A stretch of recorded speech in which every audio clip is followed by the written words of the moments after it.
কাঁঠালের সিজনে এই ভর্তাটা একবার হলো ট্রাই করতে পারেন। এত মজার হয় আর এটা দিয়ে আপনি অনেকগুলো ভাত খেতে পারবেন। আসসালামু আলাইকুম সবাইকে। এখানে দেখেন কাঁঠালের যে খোসা সেটা আর কি ছাড়িয়ে নিয়েছিলাম। তারপর হচ্ছে কিছুক্ষণ আমি ভিজিয়ে রেখেছিলাম যেন আমার মানে কাটতে সুবিধা হয়, মানে নরম হবে একটু। তারপর হচ্ছে একটু ফালি করে নিচ্ছি। আর এটা করলে তাড়াতাড়ি কিন্তু সিদ্ধ হয়ে যাবে, তার জন্য আর কি করা। আর এই যে দেখেন সবগুলো এরকম করে কেটে নিয়েছিলাম। আর বন্ধুরা, আপনাদের কাছে ছোট্ট একটা রিকোয়েস্ট রইল, যারা আমার চ্যানেলে আজ প্রথম ভিডিও দেখছেন কিন্তু চ্যানেলটাকে সাবস্ক্রাইব করতে ভুলে গেছেন, প্লিজ তাদের কাছে অনুরোধ রইল চ্যানেলটাকে সাবস্ক্রাইব করে আমার পাশে থাকতে পারেন। এখানে দেখেন আমি সিদ্ধ করে নিয়েছি এটা ভালো করে। আর এখন হচ্ছে আমি কিছুটা শুকনো মরিচ ভেজে নেব। আর ভাজার সময় একটু তেল দিয়ে ভাজতে হবে শুকনো মরিচটা।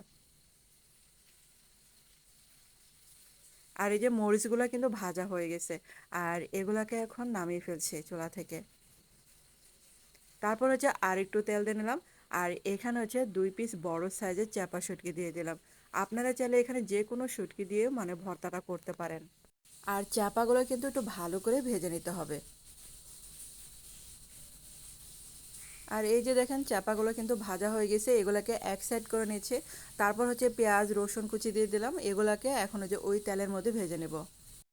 কাঁঠালের বিচি তো ভর্তা খেয়েছেন, কিন্তু এভাবে কি খেয়েছেন? যদি খেয়ে থাকেন অবশ্যই কিন্তু কমেন্টে জানাতে পারেন। আর আপনাদের কাছে এই ভর্তাটা কেমন লেগেছে জানাতে পারেন। আর এই যে পেঁয়াজগুলো কিন্তু ভাজা হয়ে গেছে, এগুলাকে আর বেশি পোড়া পোড়া করবো না। তারপর হচ্ছে শিলপাটে বেটে নিয়েছি। শুকনা মরিচ দিলাম, লবণ দিলাম। যে যেরকম ঝাল খাবেন সেটা কিন্তু বুঝে শুনে দিবেন। কিন্তু হচ্ছে চাপা শুটকি এবং কাঁঠালের বিচি ভর্তার মধ্যে একটু ঝাল না হলে ভালো লাগবে না। আর এখন হচ্ছে চাপাগুলো দিয়ে দিচ্ছি। আর এই ভর্তাটা মূলত হচ্ছে শিলপাটায় খেতে বেশি ভালো লাগবে। আর এখন এই যে সেই সিদ্ধ করা কাঁঠালের বিচিগুলো দিয়ে দিলাম। আর এরকম কেটে দিলে মানে বাটতে অনেক সুবিধা হয়।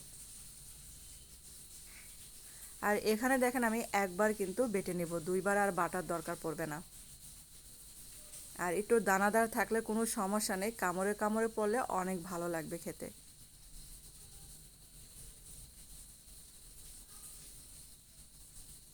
আর এই যে দেখেন আমার বাটা হয়ে গেছে।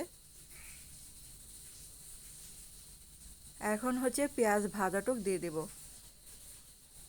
আর পেঁয়াজ ভাজাটুক কিন্তু আমি একদমই পেস্ট করব না, জাস্ট উপরে একটু হালকা করে বেটে নেব, কারণ পেঁয়াজগুলো কামড়ে কামড়ে পড়লে সেই লাগবে। আর আমাদের বাসায় এই কাঁঠালের বিচি ভর্তাটা অনেক পছন্দ করে, তো এভাবে একবার হলেও কিন্তু ট্রাই করতে পারেন। আর এই যে দেখেন এটা কিন্তু বাটা মানে হয়ে গেছে।